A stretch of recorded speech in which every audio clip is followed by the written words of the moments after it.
Maraknya kasus pelecehan seksual yang dialami oleh penumpang akhir-akhir ini membuat pikiran Kendra menjadi tidak tenang. Itulah sebabnya pria itu dengan segera meminta sopir taksi yang sebelumnya dia pesan untuk mengejar ojek yang sedang ditumpangi oleh seorang wanita yang Kendra tahu bernama Dila. Lebih lagi kasus pemerkosaan yang juga sedang banyak terjadi. Ketika berhasil mengejar dan menghentikan secara paksa, Kendra langsung keluar dari dalam taksi tersebut. Meskipun sangat berbahaya, namun Kendra lakukan sebelum jatuh korban selanjutnya. Ditambah lagi Kendra sempat berbincang dengan wanita aneh tersebut. Juga memang penampilan wanita itu yang bisa mengundang kejahatan seperti ini. Tanpa banyak kata, Kendra menarik tangan Dila hingga wanita itu jatuh ke dalam dekapannya dan kemudian Kendra melayangkan tendangannya ke arah pria parubaya yang mencoba merebut penumpangnya lagi.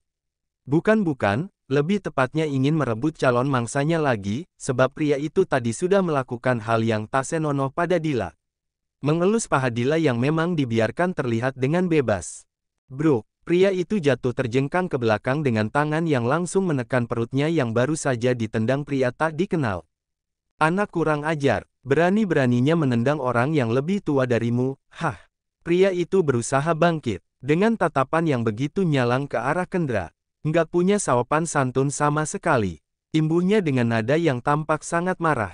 Karena pria muda yang ada di hadapannya itu menggagalkan rencana dalam mengeksekusi mangsanya. Padahal sudah sedikit lagi ia mendapat makan malam yang sangat lezat. Batin tukang ojek tersebut. Kendra senyum smirk menatap ke arah tukang ojek yang tampak susah payah ingin bangkit. Jika ingin bicara sopan santun denganku, berkacalah terlebih dulu dengan sikapmu barusan, ujar Kendra. Jangan kau kira aku nggak tahu apa yang kau lakukan pada wanita ini, tekan Kendra. Sementara itu Dila tidak mengalihkan pandangannya sedikit pun dari Kendra. Dia terpesona dengan aura yang terpancar dari wajah Kendra. Benar-benar idaman semua wanita. Namun sayangnya Kendra masih memiliki kekurangan di mata Dila, dan wanita itu tidak berniat untuk masuk lebih dalam lagi selain rencana yang sudah dia katakan kepada pria yang sekarang ini masih melingkarkan tangannya di pinggangnya. Tangan Dila terangkat ke atas lalu mengusap lembut wajah Kendra. Rahangnya yang ditumbuhi bulu-bulu halus semakin membuat pria itu terlihat begitu mako. Melihat hal itu, tukang ojek yang sekarang ini berhasil berdiri pun berdecak. Menatap remeh ke arah pria yang tadi menendangnya hingga terjungkal ke belakang. Cek, sebelum menegurku, lebih baik kau lihat dirimu sekarang. Sok-sokan ingin jadi pahlawan, tapi sebenarnya sama saja, ujar tukang ojek tersebut. Nggak usah munafik, aku juga pernah muda sepertimu. Pasti kau juga mengincarnya kan? Gimana kalau kita nikmati bersama? Nggak ada yang saling dirugikan di sini. Toh, wanita itu sepertinya juga sedang membutuhkan sentuhan dari seorang laki-laki. Imbuhnya dengan tawaran yang mungkin sangat menggiurkan jika saja Kendra dalam keadaan tidak waras dan bisa berpikir jernih. Dila sendiri justru tampak tidak peduli sama sekali dengan apa yang diperebutkan oleh dua pria dari generasi yang berbeda. Karena yang ia pedulikan saat ini hanyalah segera mendapatkan bibit pertamax dari Kendra, yang ada dalam pikiran wanita itu, ia akan segera menemui solusi dalam masalah yang sedang dia hadapi sekarang. Desakan dari papanya yang menginginkan dirinya menikah dan segera memberi penerus untuk keluarga mereka. Sebab, Dila masih menginginkan bibit dari pria yang saat ini berada tepat di depan matanya. Sedangkan Kendra sendiri merasa begitu geram mendengar tawaran dari pria yang tidak ingat umur tersebut. Rasa-rasanya ingin sekali mengantar pria itu cepat-cepat sampai di tempat peristirahatannya yang terakhir. Tidak bisa menahan rasa geramnya pada pria itu, Kendra pun melepas tangan Dila yang bergelanyut di tubuhnya, lalu melangkah menuju ke arah tukang ojek yang masih bisa mengembangkan senyuman itu. Lebih lagi tatapan pria itu yang memindai tubuh Dila terlihat seperti seseorang yang tengah lapar dan tidak sabaran ingin segera memakan mangsanya. Benar-benar pria yang sangat cabul sekali. Membuat Kendra begitu muak melihat wajahnya.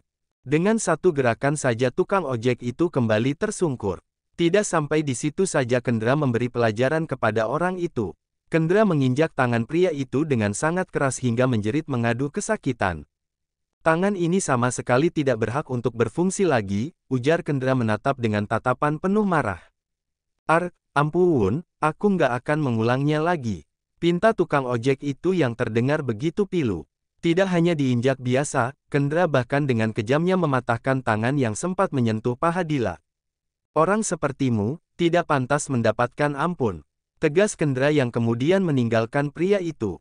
Tentu, Kendra tidak lupa menarik Dila dari sana. Dila yang memang sebelumnya habis alkohol banyak, wanita itu mulai merasakan dampaknya sekarang. Meskipun tidak sampai mabuk berat, namun kepalanya terasa begitu sakit akibat efek terlalu banyak minum minuman tersebut. Dengan sigap pun Kendra menangkap tubuh Dila dikala wanita itu mulai lemas dan sempat hampir terjatuh. "Apa Nona baik-baik saja?" tanya Kendra seraya mengangkat tubuh Dila dan dibawa masuk ke dalam taksi yang masih dengan setia menunggu dirinya. Bahkan sopir taksi tadi sempat-sempatnya merekam kejadian yang terjadi di depannya. Seolah mendapat hiburan gratis secara langsung. "Kepalaku sedikit pusing," jawab Dila dengan suara yang mulai lemas. Kendra pun melepas jaket yang dia pakai, lalu menyelimutkan di tubuh Dila agar tidak terlalu terlihat pahanya yang mulus itu. Meskipun tadi sempat menolak ajakan Dila, akan tetapi Kendra juga merupakan pria yang normal. Memiliki ketertarikan kepada lawan jenisnya. Namun bedanya dia masih bisa mengontrolnya. "Kita mau kemana ini, Tuan?" tanya sang sopir yang baru saja masuk ke dalam mobilnya. Kendra bingung harus mengantar Dila kemana, karena pria itu tidak kenal dengan wanita ini sebelumnya, sedangkan Dila sendiri sudah terlelap begitu cepat. "Apa kita antar saja ke hotel?" tawar sang sopir lagi. Kendra tampak memikirkan tawaran pria yang tengah duduk di balik kemudi. Lalu dengan pertimbangan yang matang, Kendra putuskan untuk membuka tas yang dibawa Dila. Berharap akan menemukan tanda pengenal wanita ini sehingga ia bisa mengetahui di mana Dila tinggal. Namun, ternyata di dalam tas tersebut hanya ada uang tunai dan ponsel milik Dila. Kendra coba untuk mencari tahu lewat ponsel wanita itu, akan tetapi layarnya dikunci dan itu menggunakan sandi. Di mana Kendra jelas tidak tahu sama sekali. "Dia cukup ceroboh sekali," gumam Kendra.